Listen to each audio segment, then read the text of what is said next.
Unresolved Problem segment tonight. Did Hillary Clinton mislead Congress about Benghazi, Libya? On January 23rd, she said this to the Senate Foreign Relations Committee. The specific security requests pertaining to Benghazi, were handled by the security professionals in the department. I didn't see those requests.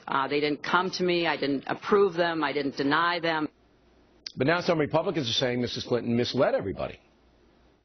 I don't know what her eyes saw. What I do know is that her signature is on some of the denials of those requests. And what we know for certain is that some of these requests did not end with the security folks in the State Department. They went higher, up into the management level. All right, denial for the requests were the requests for more security in Libya because the diplomats there felt in danger. Joining us now from D.C. to sort it all out, Fox News Chief Washington Correspondent James Rosen. What's the truth here, Rosen? I mean, we haven't seen the memo that the former Secretary of State allegedly signed, right? That's not out in the public at all, correct? That's not in the public domain. The Republican committees that prepared this report on Benghazi this week did see this April 19, 2012 cable, which they say was signed by Secretary Clinton rejecting more requests for security, for greater security in Benghazi. We know Thornberry is telling the truth when he says, as we just saw on your show, these requests went higher up into the management levels.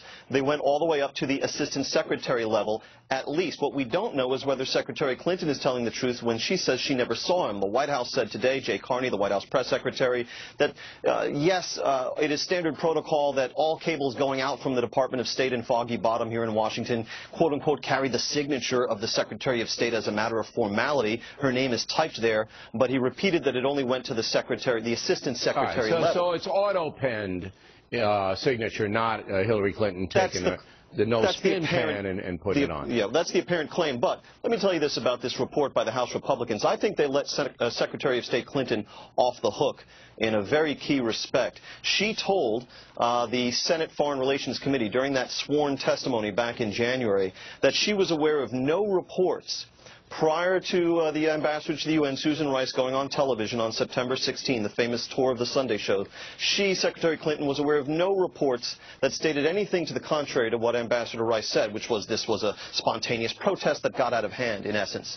But in fact, this report itself shows, as Fox News was the first to report, that at 6:08 p.m., on the night of those attacks in Benghazi, September 11 of 2012, the State Department circulated to 300 national security principals a sort of the equivalent of a telegram, a bulletin, what's called an ops alert from the State Department's Operations Center, telling everybody, again, at 6:08 p.m. on 9/11, that Ansar al-Sharia, an al-Qaeda-linked terrorist group, was claiming credit for those attacks. It strains credibility to imagine that that report was withheld from the Secretary of State on the night of the attacks. Okay. And yet there she testified under oath she was aware of no reports to the contrary prior to September 16. But it's impossible. I agree with you.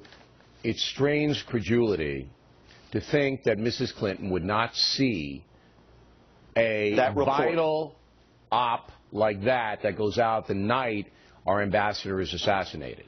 But it's possible. And she will say, I never got it. I was at the hairdresser. I was having but think dinner. of this, Bill. That's what she's going to say. We'll put aside your sexist hairdresser remark for the moment, Bill. Think of this. There's a paper trail. If she was indeed sent that ops alert, there would be a paper trail to that effect, and it's something that bears further investigation to my eye. All right. Well, if there's a paper trail, does that mean that it went into her inbox? Is that what you're saying? That everybody who got it was CC'd? Is that what you're saying? Right. Or, yes, or that it was forwarded to her. I'm playing devil's advocate here. She can say, look, I get thousands of these missives, and I never saw it, and my underlings didn't tell me about it. And then we revised it, and this is what we thought happened. That's what she can say. I hear you. That's the claim for this request for more security before the attacks back in April of 2012. But after you know that there's been an attack on our facility, and you're in constant communications with other national security professionals and principals trying to respond in the moment to this attack, this is one you would see and you would remember. Okay. Summing up, it looks like Mrs. Clinton did know, and she said she didn't know. But it's not going to be proven. And that's what I believe the whole thing is going to come down to. You agree or Maybe. disagree? I disagree. I think we'll learn more. Do you? Okay, Rosen. Well, you're on it, man. And whenever Thanks, you have man. something, you let us know. Plenty more.